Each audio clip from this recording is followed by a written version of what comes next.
नमस्कार दोस्तों। एक समय ऐसा था जब दुनिया में यदि किसी प्रदेश, नदिया, पर्वत या समुद्र का नाम रखना होता था तो भारतीय लोग उस नाम को रखते थे। फिर समय ऐसा आया कि दुनिया की किसी भी चीज का नाम यदि रखना हो तो वह नाम यूरोपियन लोग रखने लगे। यहां तक कि हमारे देश का नाम भी उन्होंने इंडिया रखा। दुनिया की समय रेखा को महाकाल उज्जैन से हटाकर ग्रीनविच को दुनिया की समय रेखा बनाई। हमारे कैलेंडरों और तिथियों को हटाकर तारीख और अंग्रेजी कैलेंडर को हम पर थोप दिया। लेकिन अब समय आ गया है कि हम फिर से फिनिक्स पक्षी की तरह उठ खड़े हों और दुनिया में अपना दबदबा बनाने की तरफ आगे बढ़े। लेकिन उसके लिए जरूरी है कि हम अपनी प्राचीन महानतम विरासत को पहचानें।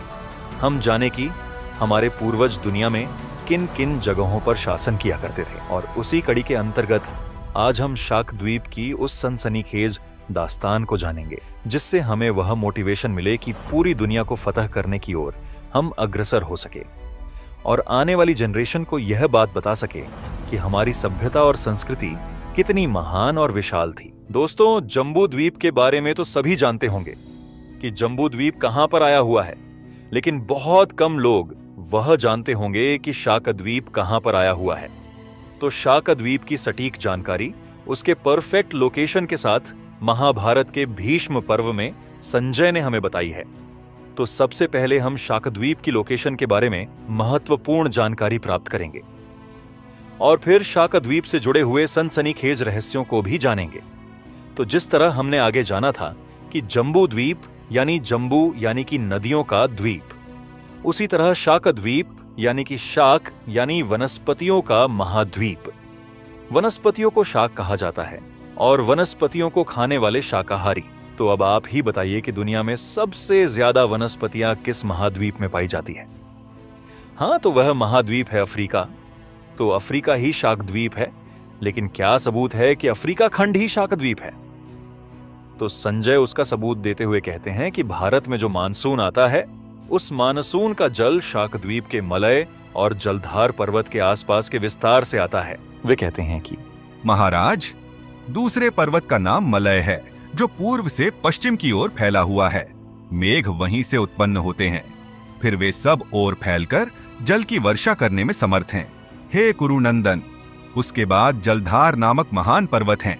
जनेश्वर, इंद्र वहीं से सदा उत्तम जल ग्रहण करते हैं, इसीलिए वर्षा काल में वह यथेष्ट जल बरसाने में समर्थ होते हैं। अब हवामान विभाग के वैज्ञानिक भी यही बताते हैं कि भारत में मानसून इसी मेडागास्कर के समुद्र के आसपास के विस्तार में से चलने वाली हवाएं ही भारत में मानसून लाती है, और इस फैक्ट को कोई भी गलत साबित नहीं कर सकता। तो हमने शाकद्वीप के मलय और जलधार नाम के पर्वत की जानकारी प्राप्त की। मलय पर्वत को आज चीमानी मानी माउंटेन रेंज और जलधार पर्वत को अंड्रिनगित्रा माउंटेन रेंज कहा जाता है। याद रहे कि यह शाकद्वीप का मलय पर्वत है, जम्बू द्वीप का मलय पर्वत नहीं है।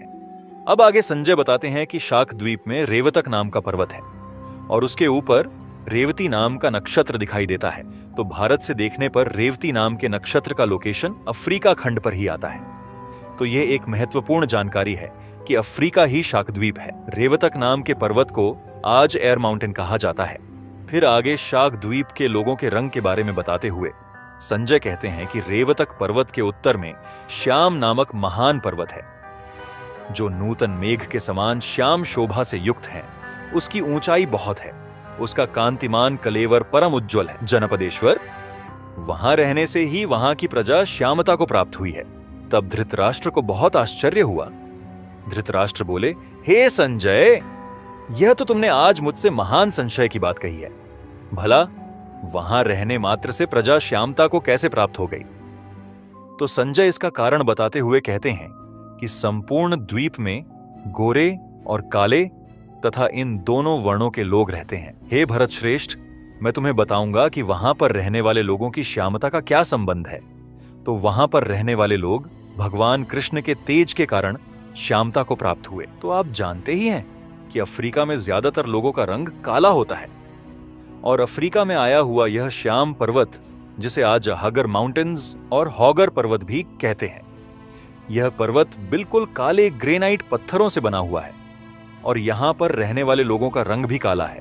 और कुछ इलाके जैसे कि अरब में गोरे रंग के भी लोग रहते हैं, और इन काले लोगों का संबंध भगवान कृष्ण के साथ संजय ने बताया है। तो इससे भी यह बात साबित होती है कि अफ्रीका खंड ही शाकद्वीप है। अब आगे संजय शाकद्वीप के सबसे मुख्य पर्वत मेरू पर्वत की बात करते हुए कहते हैं कि वहां का प्रधान पर्वत है मेरू, जो देवर्षियों तथा गंधर्वों से सेवित हैं। तो मेरू पर्वत यानी सबसे ऊंचा पर्वत, इस बात को हमने जम्बूद्वीप वाले वीडियो में जाना था। हम जम्बूद्वीप वाले भले ही भूल गए हों कि माउंट एवरेस्ट ही मेरू पर्वत है, लेकिन शाकद्वीप वाले लोग अपने मेरू पर्वत को नहीं भूले हैं। अफ्रीका खंड का सबसे महत्वपूर्ण और सबसे ऊंचा पर्वत किलिमंजारो माउंटेन है, और इसी पर्वत से 70 किलोमीटर दूर माउंट मेरू नाम का पर्वत है। यह दोनों पर्वत ग्रेट रिफ्ट वैली के अंतर्गत आते हैं, और महत्वपूर्ण बात यह है कि लोग सबसे ऊंचे किलिमंजारो माउंटेन के पास वाले पर्वत को माउंट मेरू नाम से जानते हैं। तो यह बात भी यही साबित करती है कि अफ्रीका खंड ही शाकद्वीप है। संजय आगे बताते हैं कि हे कौरवराज, श्यामगिरी के बाद बहुत ऊंचा दुर्ग शैल है। उसके बाद केसर पर्वत है, जहां से चलने वाली वायु केसर की सुगंध लिए बहती है। तो अफ्रीका खंड में आए हुए मोरक्को की टालियुइन सैफरन वैली के पर्वतों पर केसर की भरपूर पैदावार होती है, जैसा कि हमारे कश्मीर में होती है। और मोरक्को का यह केसर दुनिया में फेमस भी है। अब आगे संजय बताते हैं कि उसके आगे महापुमान नामक एक पर्वत है। वह उस द्वीप की लंबाई और चौड़ाई सबको घेर कर खड़ा है। तो अफ्रीका खंड का एटलस पर्वत सबसे लंबा और चौड़ा पर्वत है, जो 2500 किलोमीटर तक फैला हुआ है। तो संजय ने शाकद्वीप के बारे में जो जो बातें बताई है, वह कितनी सही साबित हो रही है। तो महाभारत एक सच्चा ऐतिहासिक ग्रंथ है। संजय ने महाभारत के भीष्म पर्व में शाकद्वीप में आए हुए अनेक पर्वतों, नदियों, विविध वर्ष यानी कि देश, वहां पूजे जाने वाले भगवान, वहां कौन कौन सी जाति और वर्ण के लोग रहते हैं, वहां कौन कौन से जनपद है, इन सब की जानकारी दी है। संजय कहते हैं कि महामेरु पर्वत के समीप महाकाश वर्ष है, जलद या मलय के निकट कुमुदोत्तर है। महाराज, जलधार गिरी का पार्श्ववर्ती वर्ष सुकुमार बताया गया है। रैवतक पर्वत का कुमार वर्ष तथा श्यामगिरी का मणिकांचन वर्ष है। इसी प्रकार केसर के समीपवर्ती वर्ष को मोदाकी कहते हैं। उसके आगे महापुमान नामक एक पर्वत है। वह उस द्वीप की लंबाई और चौड़ाई सबको घेर कर खड़ा है। राजन, भरत नंदन, वहां सिद्ध, चारण और देवता जाते हैं। वहां के चारों वर्णों की प्रजा अत्यंत धार्मिक होती है। सभी वर्ष के लोग वहां अपने अपने वर्ण आश्रमोचित कर्म का पालन करते हैं। वहां कोई चोर नहीं दिखाई देता। उस द्वीप में अनेक पवित्र जल वाली नदियां बहती हैं।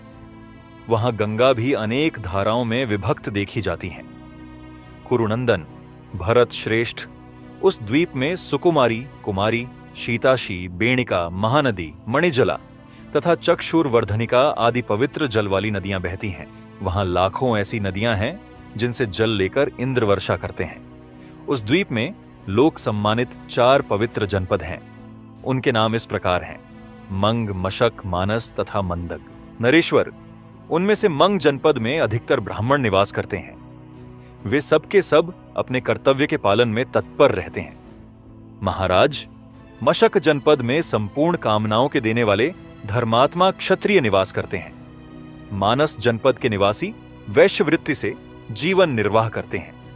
वे सर्वभोग संपन्न, शूरवीर, धर्म और अर्थ को समझने वाले एवं दृढ़ निश्चयी होते हैं।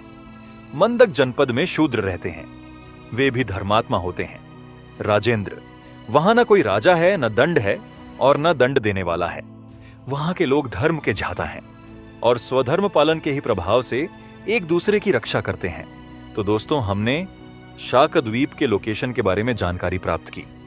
अब आगे आप जानना चाहते हैं कि मंग जनपद में रहने वाले शाकद्वीपीय मग ब्राह्मण कौन थे, वह किस देवता की पूजा करते थे, भगवान कृष्ण उन्हें भारत में कैसे लेकर आए, आखिर इन शाकद्वीपीय मग ब्राह्मणों का शाकद्वीप में अस्तित्व कैसे खत्म कर दिया गया, किस तरह से इन शाकद्वीपीय मग ब्राह्मणों के रीति रिवाज और परंपराएं अरब में आज भी फॉलो की जा रही है, साथ में पूरे शाकद्वीप में किस भगवान की पूजा की जाती थी और उनके कौन से पुरातात्विक सबूत है जो बताते हैं कि शाकद्वीप में शिव पूजा होती है।